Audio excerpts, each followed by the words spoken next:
ચાલતા જ પગનો ઉપયોગ કર્યો છે. તત્વા જીવાના માથા ઉપર હાથ મૂક્યો હશે, હાથનો ઉપયોગ કર્યો છે.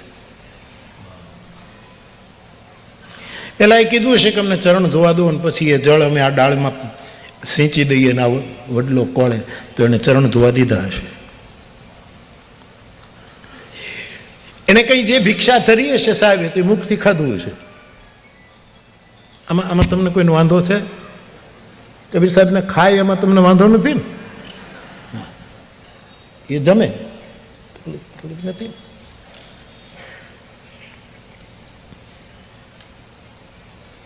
તુલસીદાસજી એ જ વાત કરે છે.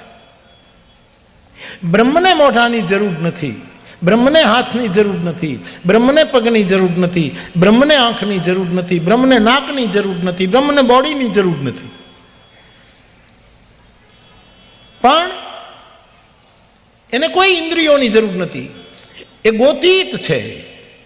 પરમાત્મા ગોતીત, ઇન્દ્રિયોથી બહાર છે. અરે કોક સાધુ ઇન્દ્રિયોથી બહાર હોય તો પરમાત્માની તો વાત જ જુદી. ત્રિગુણાતીત ફિરત, બ્રહ્માનંદ કહે ત્રિગુણાતીત ફિરત તન ત્યાગી, રીત જગત સે ન્યારી, બ્રહ્માનંદ સંગ સંતન કી સોગત, મિલત હૈ પ્રગટ મુરારી, જગત મહી સંત પરમ હિતકારી. એને કોઈ ઇન્દ્રિયોની, એ નિરાકાર બ્રહ્મને ઇન્દ્રિયોની જરૂર નથી. પણ ગોપીઓએ એમ કહ્યું કે હે ઉદ્ધવના નિરાકાર, હે નિર્ગુણ બ્રહ્મ,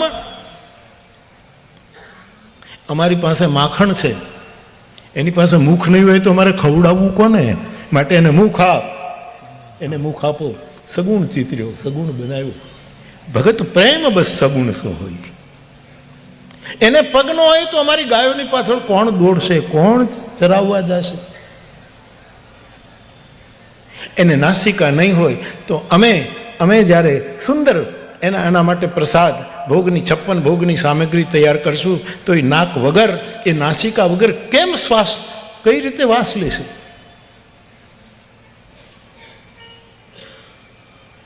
અમારે એને અડવું છે. એને શરીર નહીં હોય તો અમારે કેમ અડવું? અમારે એના પગ પૂજવા છે, એના અમને ચરણ, એ ભલે પગ વગર એને પગની જરૂર, અમને જરૂર છે એના ચરણની.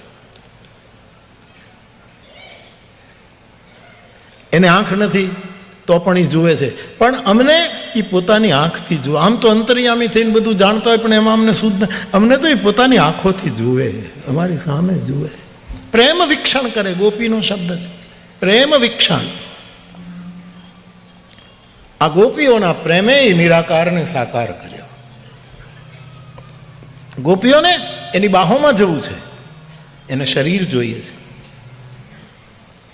અમુક વસ્તુ સર્વ સમુદાયની વચ્ચે એક મર્યાદા, એક રુચિભંગ ન થાય એટલા માટે ધ્યાન રાખવું પડે. બાકી શંકરાચાર્ય ભગવાનને પૂછો તો યોગ રતો વા ભોગ રતો વા સંગ રતો વા સંગ વિહીના, યસ્ય બ્રહ્મણી રમતે ચિત્તમ નંદતી નંદતી નંદત્યૈવ. આ શંકરાચાર્ય કહે છે, જે કબીર કહે. જેનું ચિત્ત નિરંતર બ્રહ્મમાં રમમાણ કરતું હોય, એ યોગી હોય કે ભોગી હોય કોઈ ફરક પડતો નથી. શંકરાચાર્ય, મારા શબ્દો નથી. યોગ રતો, યોગમાં ડૂબી ગયો હોય, યા ભોગ રતો હોય, સંગ રતો હોય, બધાની સાથે રહેતો હોય, અથવા તો સંગ વિહીના, સંગ મુક્ત હોય. પણ કોના માટે? યસ્ય બ્રહ્મણી રમતે ચિત્તમ, જેનું ચિત્ત બ્રહ્મમાં રમમાણ છે, નંદતી નંદતી નંદત્યેવ, એને આનંદ આનંદ આનંદ આનંદ આનંદ, ત્યાં કોઈ ફરક પડતો નથી. પણ ગોપી કહે અમારે તો એ ચરણ જોઈએ છે. એ ચરણને અમારે અમારી વક્ષ પર મુકાવવા છે. આ બધા ગોપી ગીતના ભાવો છે, વધારે હું વર્ણન નહીં કરું. અમુક વાતો તો છે, યજ્ઞકુંડની પાસે 8-10 જણા બેઠા હોય ને એની હારે જ વાતો કરવા જેવી વાતો. જન સમુદાયમાં તો એક મર્યાદા છે, એક જે છે.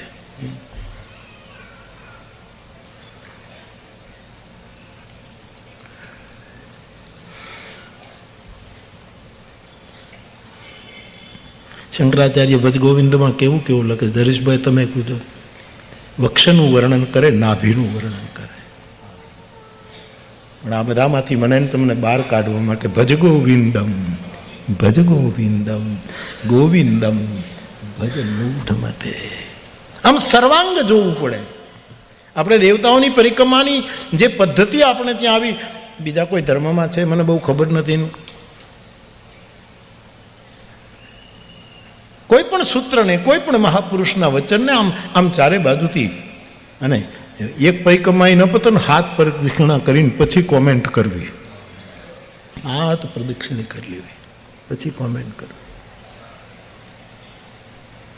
યોગ રતો વા ભોગ રતો વા સંગ રતો વા સંગ વિહીન યસ્ય બ્રહ્મણી રમતે જનું. જો ભાઈ પરમાત્માનું મિલન છે ને એ ચિત્તમાં જ થાય, મનમાં કોઈ દી ભગવાનનું મિલન ન થાય, આ સમજી લેવું. અને બુદ્ધિમાં તો થાય જ નહીં, અહંકારમાં તો નકો. ભરત અને રામનું મિલન ક્યાં થયું રામાયણમાં મને કહો? અયોધ્યામાં થયું? નાના હતા ત્યારે સાથે હતા, પછી તો ભરતજી મોસાળ જતા રહ્યા, રામને વનવાસ થયો, પિતાજીનું મૃત્યુ થયું. ભરત અને રામનો મિલાપ કઈ જગ્યાએ થયો એ મને તમે કહો. હા બાપ, ચિત્રકૂટ થયો. અને ચિત્રકૂટ શું છે? મન છે? નહીં. ચિત્રકૂટ બુદ્ધિ છે? નહીં. ચિત્રકૂટ અહંકાર છે? નહીં. તુલસી કહે છે રામ સદગુરુ સાહેબ કબીર વડની છાયામાં 9 દિવસીય કથા સંવાદના રૂપમાં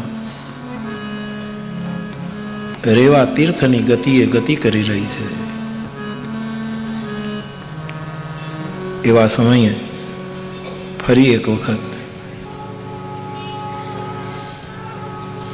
ક્યારેક એમ લાગે છે કે રેવા સ્થિર થઈ ગઈ છે, એને વડલો હાલવા માંડ્યો છે.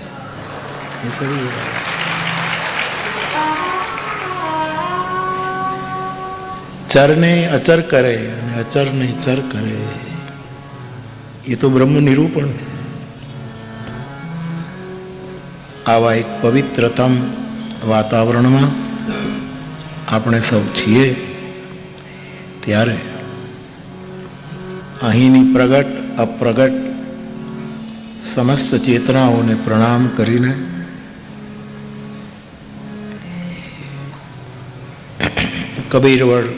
કબીર પંથની એ ગાદીને ને ગાદીના વર્તમાન પીઠાધીશ મહંત સાહેબને પણ બંદગી સાહેબ, જેમના માર્ગદર્શનમાં સમગ્ર કથા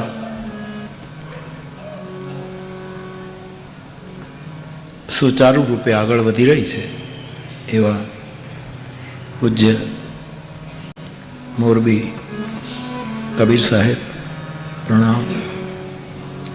અન્ય સબ પૂજનીય સાહેબો, સંત ચરણ, વિદવત ચરણ, વિવિધ ક્ષેત્રના સૌ અગ્રણીઓ, આપ સૌ મારા શ્રોતા ભાઈ બહેનો, નિમિત્ત માત્ર મનોરથી પરિવાર, અન્ય સૌને વ્યાસપીઠથી મારા પ્રણામ. જય સિયારામ, જય સિયારામ.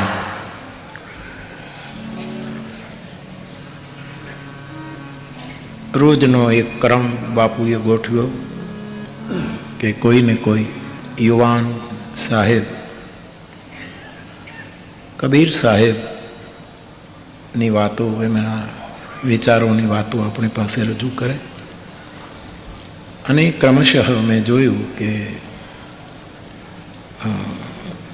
એક કરતાં એક સારું થતું ગયું. આજે સાહેબના જ આશ્રિત યુવાન સાહેબે આપણને સૂર સાથે, ભૈરવી સાથે સુંદર રજૂઆત કરી.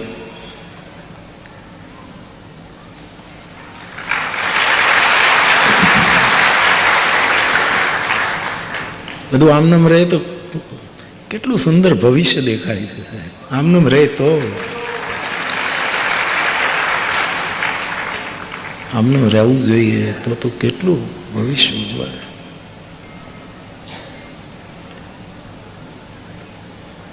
બહુ સારું બોલ્યા. અને સતત આપ કહેતા હતા કે સાધુઓ પાસેથી જે સાંભળ્યું છે એ કહું છું. વક્તાનો અસ્થાયી ભાવ હોવો જોઈએ. અમારે રામચરિત માનસના બધા જ વક્તા, ઇવન શંકર પણ, શિવ પણ, મહાદેવ પણ એમ કહે કે હે દેવી, મેં આપને જે કહી રહ્યો છું તે સંતો પાસેથી જે સાંભળ્યું છે તે કહી રહ્યો. યાજ્ઞવલ્ક પણ, કાગભૂસુંડી પણ, એ બહુ બહુ મોટી વાત છે. એક સમયે અમે અમુક કથાકાર તો બે જ હતા, બેઠા હતા અમે એક જગ્યાએ. તો મને અમારા કથા જગતના એક વડીલ પૂછતા હતા કે બાપુ, આપ જે વાતો કરો છો એ રામાયણ તો કેન્દ્રમાં છે જ, પછી અન્ય ગ્રંથ હોય, વિદ્વાનોની સાથે પરસ્પર સંવાદ થયો હોય, લોક દર્શન કર્યું હોય, શ્લોક દર્શન કર્યું હોય, આલોક અનુભવ્યો હોય, આ બધું કેમ થાય? ત્યારે મેં એટલું જ કહેલું. થોડી વાર તો હું ચૂપ રહ્યો કે હું બિલકુલ સભાન છું, કે હું જે કંઈ બોલું છું એ મારો ગુરુ જ બોલે છે, આપણું બધું જ નથી. આ બધું જ ગુરુમુખ છે. અને કોઈ સાધુનો સંગ અને ગુરુનો સંગ જ્યારે ભૂલાય છે ત્યારે સ્ખલન શરૂ થાય છે. એટલે આ યુવાન સાહેબો આવી રીતે તૈયાર થઈ રહ્યા છે એ મારી વ્યાસપીઠ પ્રસન્નતાથી સ્વાગત કરે છે.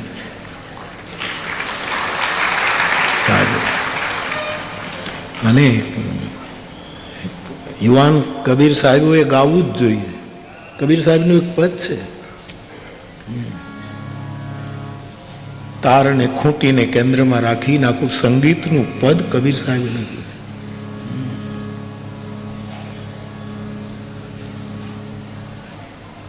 કબીર સાહેબે બધી કલાને સ્પર્શ કર્યો છે, બધી કલાને સ્પર્શ કર્યો છે આ મહાપુરુષ. ઓશો એમ કહેતા કે ક્યારેક ક્યારેક એક બુદ્ધ પુરુષમાં બધી જ કલાઓ અને બધા જ શાસ્ત્રો પુનર્અવતાર ધારણ કરે છે. અને તેથી ઓશોએ કબીર સાહેબની વાત કરતાં કરતાં એમ પણ કહ્યું કે સંતો તો આ દેશમાં ઘણા થયા, એ બધાને પ્રણામ, એ બધાનું બહુ મોટું યોગદાન છે આપણા વિશ્રામમાં. પરંતુ એવું વશો તો કેમ હું નક્કી કરું કે ભાઈ સ્વર્ગનો પરિભાષા, સ્વર્ગ માટેનો શું વિચાર રજૂ કરું? આવો જ પ્રશ્ન તુલસીદાસજીને પૂછાય વિનય પત્રિકા. વિચારનું બહુ મહત્વ છે સાહેબ, પણ એ કયા વિચાર? વિચાર પાંદડા. મારે આપને કહેવા છે વિચારોના કેટલા પાંદડા છે. પર્ણ અનેક ઘને. તુલસીદાસજી વેદ પાસે સ્તુતિ કરાવે, એમાં કહે છે ષટકંદ શાખા પંચબીસ,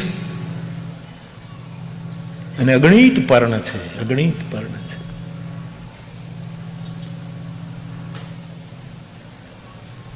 તો તુલસીદાસજીને કોઈએ પૂછ્યું, આ છે ને આ તુલસીદાસજી સગુણવાદી હતા, કબીર સાહેબ નિર્ગુણી હતા, એમાં ખોટા સંઘર્ષો એ કાળમાં લોકોએ ઊભા કર્યા છે. એટલા માટે હું તોડવા માંગુ છું કે આ પંથ નથી, આ એક મોટું રાજમાર્ગ છે. કબીર સાહેબના વિચારો. તુલસીદાસજીને પણ કોઈએ પૂછ્યું.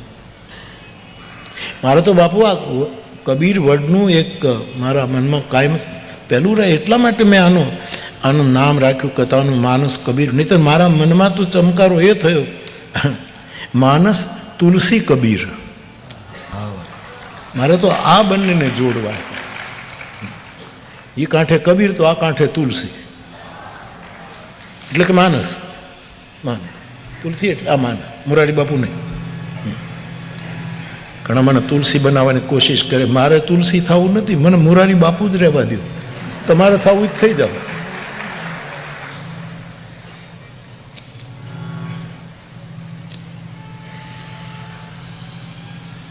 તો તુલસીદાસજીને બાપુ આવો પ્રશ્ન પૂછ્યો, જો કબીર સાહેબને પૂછાયો કે તમારી સરગ નરકની ધારણા શું છે? તો કહે કો જો હૈ કો જય હૈ કો જમપુર સુરધામ કો. કોણ નરકમાં જશે, કોણે જોયું છે, કોણ જાય? તુલસી ભલો લાગત હે વો તુલસી જગ જીવન રામ ગુલામ કો. મને તો મારો વર્તમાન રામ વાલો લાગે, કોણ નરક, કોણ સ્વર્ગ, કોણ ચિંતા કરે? જગ જીવન રામ ગુલામ કો. આખી વ્યાખ્યા સ્વર્ગ નરકની. હા, શાસ્ત્રોને લીધે પાપ પુણ્ય આદિ આદિ ચર્ચાઓ જરૂર આવી, બાકી આ બધાથી પર છે આ બધા મહાપુરુષો. સરગ નરક અપવર્ગ સમાના જહ તહ દેખ ધરે ધનુબાના. આવું તુલસી કહે.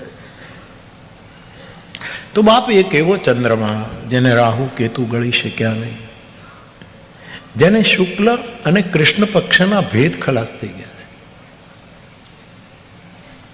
આ ચંદ્રનું દ્રષ્ટાંત લઈએ તો પણ શુક્લ પક્ષમાં ચંદ્ર વધે. તુલસી કહે સમપ્રકાશતમ, અજવાળું ને અંધારું બંને પક્ષમાં એક સરખું જ રહે છે એક મહિના. શુક્લ પક્ષમાં ચંદ્ર વધતો વધતો વધતો પૂર્ણિમા એ પૂર્ણ પ્રકાશ. પછી તમે એનું ગણિત માંડો તો કૃષ્ણ પક્ષમાં ઘટતો ઘટતો ઘટતો ઘટતો, એટલે તુલસી કહે સમપ્રકાશતમ. પ્રકાશ અને અંધારું સમાન જ છે. નામ ભેદ વિધિ કિન્ન વિધાતાએ નામ ભેદ કર્યો કે આ શુક્લ પક્ષ, આ કૃષ્ણ પક્ષ. અને પછી કૃષ્ણ પક્ષને લોકો અપજસ આપે, શુક્લ પક્ષને લોકો જસ આપે.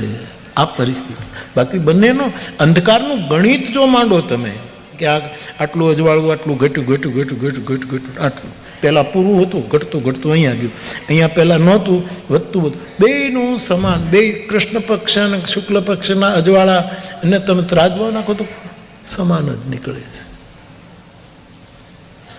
પણ ભેદ આ વસ્તુ ઊભી કરે. તો કબીર સાહેબ પક્ષ મુક્ત છે.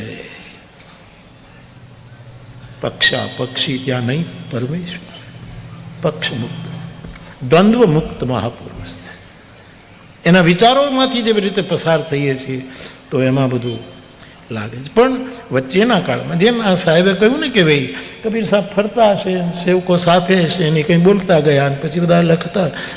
કબીર સાહેબની વાણી આ રીતે સંગ્રહિત થઈ આપણા ભાગ્ય છે. ટીપે ટીપે સરોવર છલકે અને કાંકરે પાળ બંધાય, ધીરે ધીરે ધીરે ધીરે આ રીતે થયું હશે. પણ છતાંય એક સમય એવો આવ્યો અને એ થોડીક, હવે બાપુ બહુ સારું થયું, આપ છે મહાપુરુષો છો, આ બધાએ બહુ જ વાસ્તવિક ધરા પર કામ કર્યું. નહીતર તો મારું શરૂઆતની કથામાં મને ખબર છે, માળવાવ ગામ છે બાપુ મહુવા પાસે, અને ત્યાં ખરક પટેલ ને કથા હતી અને ખરક પટેલ એની માઢ મેળી, નીચે દરવાજો ઉપર મેળી, એમાં મારો ઉતારો હતો. હું ભીખારામ કાકા અને ઈછુભાઈ, અમે 3 જણા હતા. અમે ત્યાં રહેતા, 2 ટાઈમ કથા ચાલે. હવે એમાં નીચે બધા ભેગા થાય ગામના લોકો જે કબીર પંથી હતા. મને આ પંથ શબ્દ સારો નથી લાગતો.